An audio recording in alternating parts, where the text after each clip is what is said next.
watch. We are now under high alert. Stay alert and detain any suspicious person on site. Signs of sickness and plague must be reported to the authorities at once. By the laws of the Lord Regent, report all sleepers. Clear them out.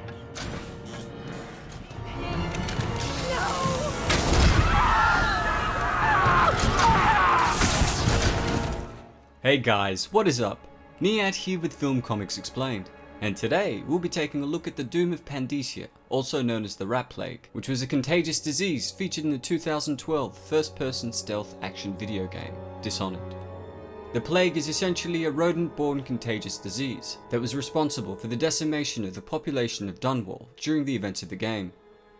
Studies that were conducted by Luigi Galvani, who was a philosopher and scientist tasked with learning from the plague on behalf of the royal family, revealed that the disease had an unusual migration pattern. The oldest strains of the disease were found to have existed within the city slums and impoverished districts, rather than the docks, which should have been the most likely location for invasive foreign pests, as they left the travelling ships docking into Dunwall. This is solidified by the discovery that the plague had been intentionally introduced by the royal spy master, Hiram Burrows, as a means of putting an end to poverty in the city, the result of which proved to be catastrophic. My poverty eradication plan was meant to bring prosperity to the city, to rid us of those scoundrels who waste their days in filth and drink, and it was a simple plan.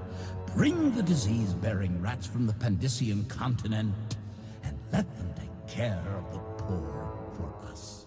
But the rats, it was as if they sought to undo me. They hid from the catchers and bred at a sickening rate. Soon it didn't matter, rich, poor, all were falling sick. Once a person had been infected, symptoms of the plague included the discoloration of skin, noticeable weight loss, and thinning of the hair.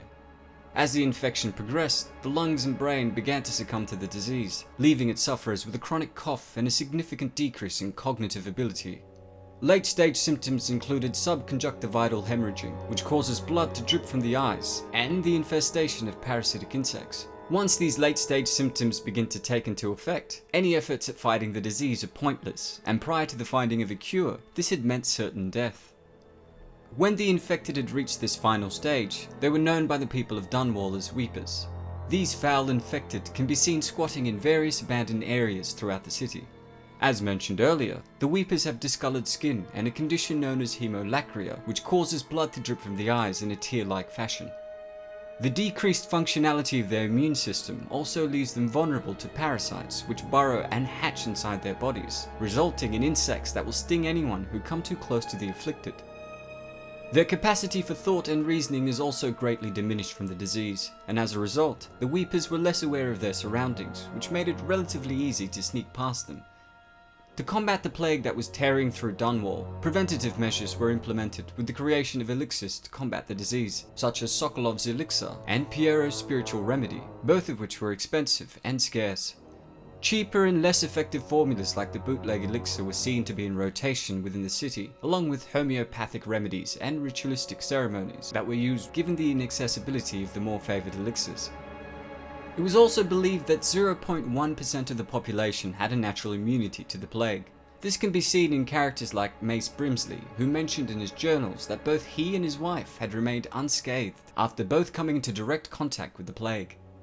In time, the rat plague had killed half of the entire population of Dunwall. The Empress had sent an emissary to the other nations of the Empire for aid in stemming the plague, but this plea for help was in vain, as the nations had essentially responded to the plea by creating a blockade around the city. After the assassination of the Empress, which was planned by Hiram Burrows, known as the Lord Regent, Burrows had seized control of the city and began instituting martial law. Red crosses began marking the buildings where the plague had struck, while bodies wrapped in linen littered the streets, awaiting disposal. During this awful time, citizens of Dunwall who were suspected of contracting the plague had their property and assets immediately seized by the city, which were then transferred to the state if there were no surviving kin to inherit the said assets.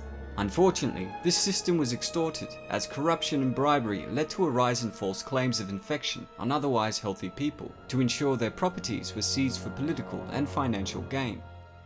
Throughout the infestation, it's explained that scientists like Dr. Galvani and Anton Sokolov had been conducting research in the hopes of finding a cure for the plague. In the low chaos ending of the game, provided that both Piero Joplin and Anton are still alive, they inevitably combine their efforts and find a cure for the plague. I'm sure that many of you have noticed that the rat plague featured in the game was loosely based on the bubonic plague that is believed to have been the cause of the Black Death, which swept through the world in the 14th century and wiped out 60% of Europe's population. During this time, bodies were dumped onto the streets awaiting collection, while crosses were used to mark houses that contained the plague, which are elements also featured in the game. Well, that's all for today, folks. Thanks to the lot of you who requested we take a look at the plague from Dishonored. If there's any other content you would like me to check out, please don't hesitate to ask. As always, it's been a pleasure. Niyat here with Film Comics Explained. Thanks for stopping by.